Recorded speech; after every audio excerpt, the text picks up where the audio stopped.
એક સારી માં કેવી રીતે બની શકાય? એક સારી માં બનવા માટે અથવા તો કોઈ પણ પાત્રના રૂપમાં સારી રીતે ફિટ થવા માટે સૌથી પહેલા સારું માણસ બનવું પડે. હા કે ના?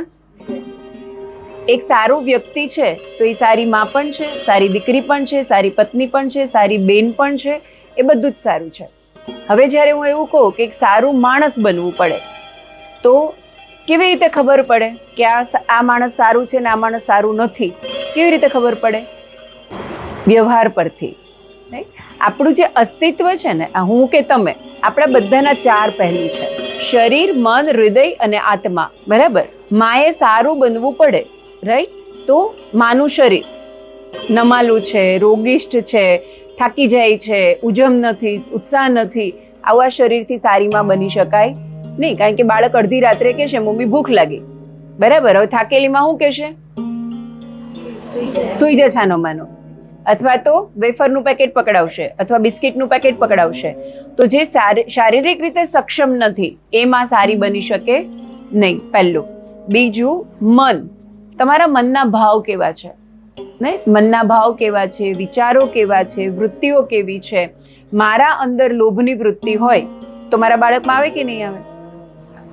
મારા અંદર ઈર્ષાનો ભાવ હોય તો મારા બાળકમાં આવશે કે નહીં આવશે? ને તો એક શરીરથી માં સ્વસ્થ હોવી જોઈએ, એનું મન સ્વસ્થ હોવું જોઈએ.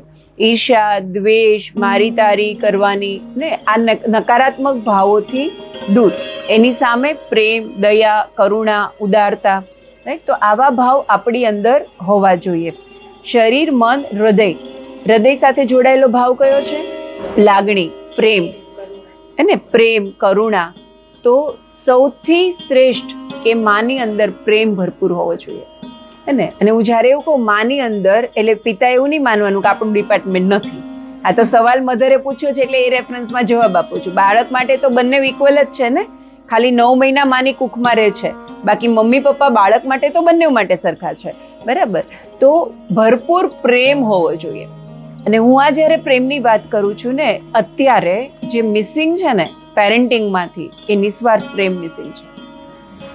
માં બાળકને નિસ્વાર્થ પ્રેમ કરતી નથી. છોકરો પહેલો નંબર લાવે તો દીકરો બહુ વાલો, બરાબર? પણ છોકરો ફેલ થયો તો એને ખીજાશે, મારશે, કમ્પેરિઝન કરશે ને એને એનું બાળક જેવું છે ને એવો સ્વીકાર નથી ને. એટલી બધી કમ્પેરિઝન માતા પિતા જ કરે છે. બરાબર? કમ્પેરિઝન ક્યારે થાય? જ્યારે તમને સંતોષ નથી, જ્યારે તમે જેવું છે એવું તમે સ્વીકારી શકતા નથી. મેં જે આ કપડાં પહેર્યા છે, મને ન ગમતા હોય તો મને કોકના કપડાં સાથે કમ્પેરિઝન થાય કે મને આવું લેવું છે, પણ મને આ કપડાથી કાંઈ ફરક નથી પડતો. પછી આ બેને 5000ની સાડી પહેરી હોય તો મને ફરક નથી પડતો, તો મને કમ્પેરિઝન નહીં થાય. શું કામ? કારણ કે હું મારા કપડાને પ્રેમ કરું છું, મને ગમે છે આ મારી સાડી.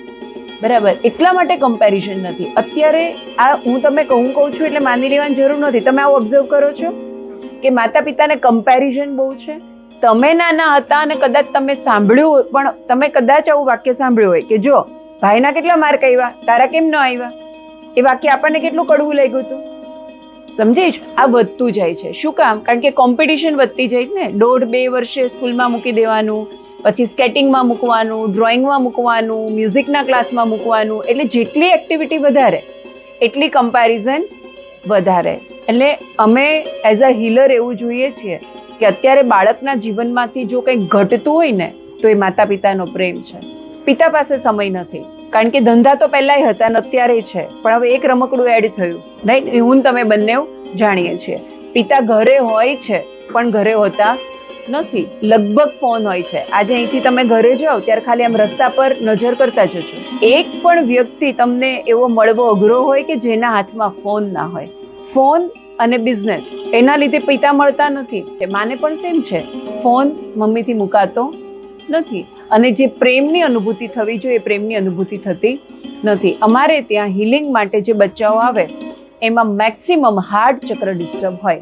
બાળકને ખાવું છે, સૂવું છે, રમવું છે, મા પાસે ટાઈમ નથી. તો હૃદય, ભરપૂર પ્રેમ ને મારું બાળક ગમે તેવું દેખાય છે, એ ગમે તેવી એનામાં આવડત છે, જેવું છે એવું મારું છે, રાઈટ? તો શરીર, મન, હૃદય અને આત્મા.